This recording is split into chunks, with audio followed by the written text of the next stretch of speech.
let's look real quickly at the Pioneer platform. I'm just going to walk you through a quick demo here. So firstly, you go to the website, pioneer.sewerai.com, and then you click the blue button in the middle, try it today. That brings you to a login page. If it's your first time, you'll just select an email address, you'll verify that email, and you choose your password.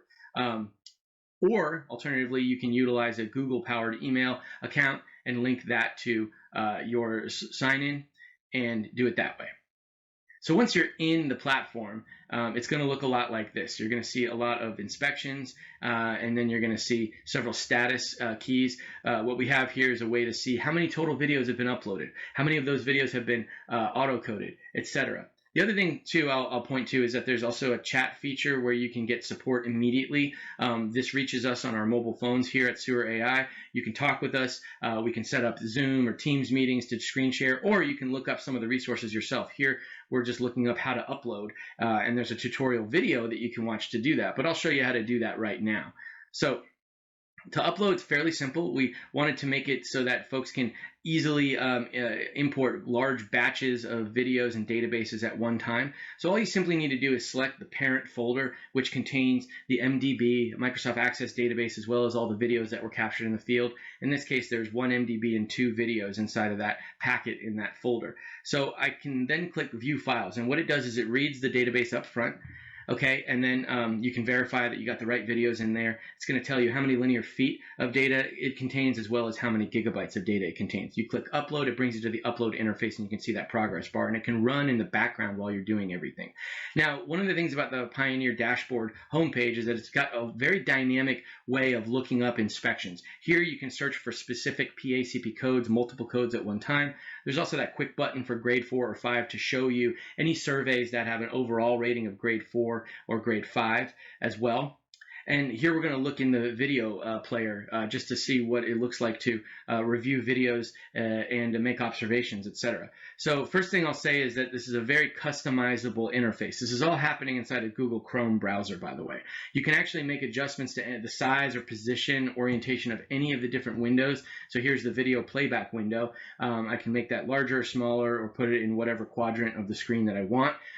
In the middle there was the header data, just the basics of the inspection and the asset inspected. I can now speed up the video as well too, as needed. Pause the video, and then up top you can see the different PACP observations that were made. And any of these windows I can actually expand out and put in a separate monitor if I'm using that in my setup.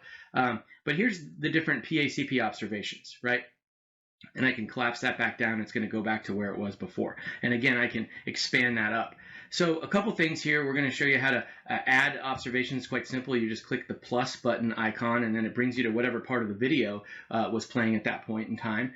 And the other thing too is that if you hover over any of the PACP codes, it's going to bring up a tooltip and tell you the English name of the defect, because not everybody has all the PACP codes memorized.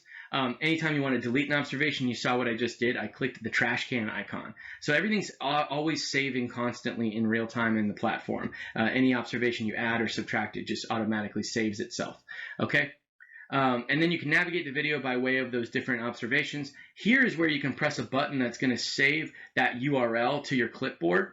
And you can send that to somebody else on your team, whether it be through private message or through email. And anybody else on the team that has, the login credentials for view mode is able to open up that video as a web browser on their end and see that part of the video playback immediately.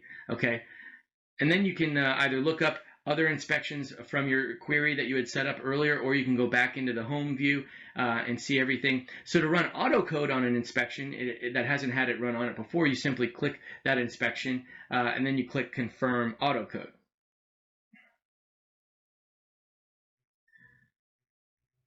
Now, when autocode's been run on a video, this is just a bit of a look under the hood to what our internal labeler or PACP review technicians are doing. So they're using the AI as a tool to confirm certain observations. You can see here those different bounding boxes are the predictions that were made by the AI of what was in the pipe. Now, to download data and pull data off of the platform, we made it pretty simple. You just select the inspections as long as they've had autocode run on them or they're complete and don't have any NASCO PACP errors or missing required fields. You can select them for download, and you're going to select which version of NASCO you want to use, whether you want to include snapshots, PDF reports, videos, and we'll also re-render the videos to include on-screen annotation as well as computer-generated audio narration. Before you finally do the download, make sure that you've toggled the imperial versus metric, depending on whether you're in the US or Canada, because you can do that at any time on our platform. Toggle between metric and imperial. It'll do that conversion instantaneously. And then you just pick a location on your machine, a folder location that you want to download it to, and then it downloads. And you can see a progress bar there. Anyway, that's the ins and outs of the Pioneer platform in the short version of it. Hope you like that.